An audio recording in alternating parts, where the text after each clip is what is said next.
বিরতির পর স্বাগত। আগামী বছর অর্থাৎ 22শে জানুয়ারি রামলালার প্রাণ প্রতিষ্ঠা। এবার রাম মন্দিরের উদ্বোধনের আগেই খোলা হবে অযোধ্যার বিমানবন্দর। মূলত রাম মন্দিরের উদ্বোধনকে কেন্দ্র করে একাধিক ভক্তবৃন্দের ঢল নেমে পড়বে রাম মন্দিরে, তাই এরই আগে খোলা হচ্ছে অযোধ্যার বিমানবন্দর, যাকে কেন্দ্র করে যাত্রীদের কোনো ধরনের অসুবিধে না হয়। প্রধানমন্ত্রী নরেন্দ্র মোদীর হাতেই অযোধ্যার বিমানবন্দরের দ্বার উদ্ঘাটন হবে। সে বিষয় নিয়ে আমি আরো বিস্তারিত জানবো। টেলিফোন লাইনে রয়েছে নিউজ ভ্যানগার্ড প্রতিনিধি শতাব্দী দেবনাথ। শতাব্দী, প্রধানমন্ত্রী নরেন্দ্র মোদীর হাতেই অযোধ্যা বিমানবন্দরের দ্বার উদ্ঘাটন, আরো কি খবর রয়েছে তোমার কাছে?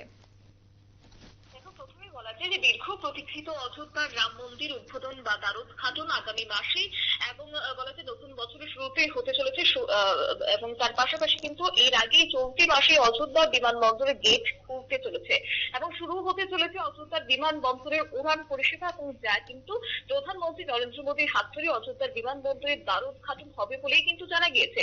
এবং এবার কিন্তু বিমানবন্দরের উদ্বোধনের দিনও কিন্তু এক ঘোষণা করে দিয়েছে যোগী সরকার, অর্থাৎ আগামী 25 ডিসেম্বর প্রাক্তন প্রধানমন্ত্রী অটল বিহারী বাজপেয়ীর জন্মবার্ষিকীতেই অযোধ্যার বিমানবন্দরের দ্বার উদ্ঘাটনের দিন স্থির করা হয়েছে। তবে যদিও বাণিজ্যিক ভাবে কিন্তু উড়ান পরিষেবা চালু হচ্ছে নতুন বছরেই।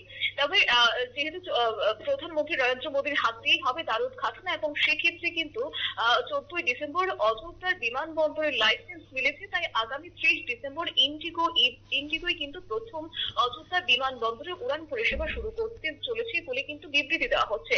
তবে বাণিজ্যিক ভাবে যেমনটা বলা হচ্ছে যে বাণিজ্যিক ভাবে উড়ান পরিষেবা আগামী বছরের 5 ডিসেম্বর থেকে, অর্থাৎ চলতি বছরের 5 ডিসেম্বর থেকেই চালু হচ্ছে ইন্ডিগো, এবং সেক্ষেত্রে দিল্লি আহমেদাবাদ থেকে অযোধ্যায় সরাসরি উড়ান পরিষেবা চালু হবে এবং প্রথম সপ্তাহে কিন্তু 3 দিন উড়ান চললেও আগামী 10 জানুয়ারি থেকে দিল্লি অযোধ্যা নিয়মিত উড়ান পরিষেবা শুরু হবে বলে ইন্ডিগো সূত্রে খবর।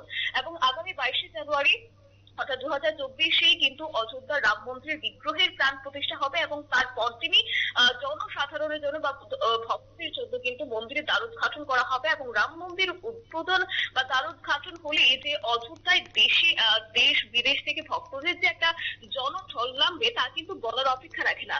আর তাই কিন্তু ভক্তদের যাতায়াতের সুবিধার জন্য রাম মন্দিরের দ্বার উদ্ঘাটনের আগেই নতুন রূপে উন্মোচিত হতে চলেছে অযোধ্যার বিমানবন্দর। এবং জয়বীর সিং এই বিষয়ে জানিয়েছেন যে বিপুল সংখ্যক ভক্তদের অযোধ্যায় আসার এবং বা থাকার সমস্ত রকমের ব্যবস্থা করা হয়েছে।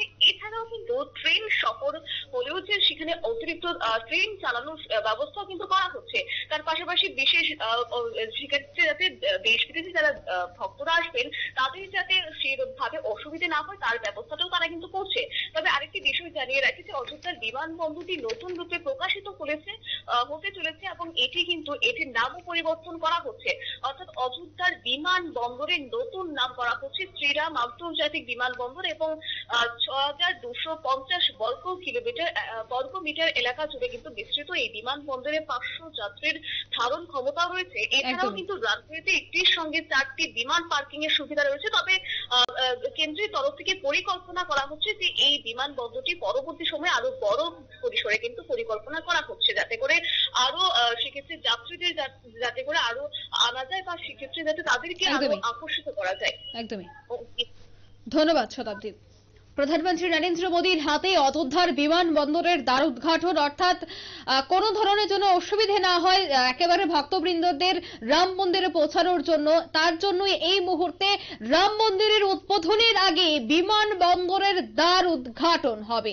এই মুহূর্তে নিয়ে নিচ্ছে ছোট্ট একটি বিজ্ঞাপন বিরতি, সাথে থাকুন।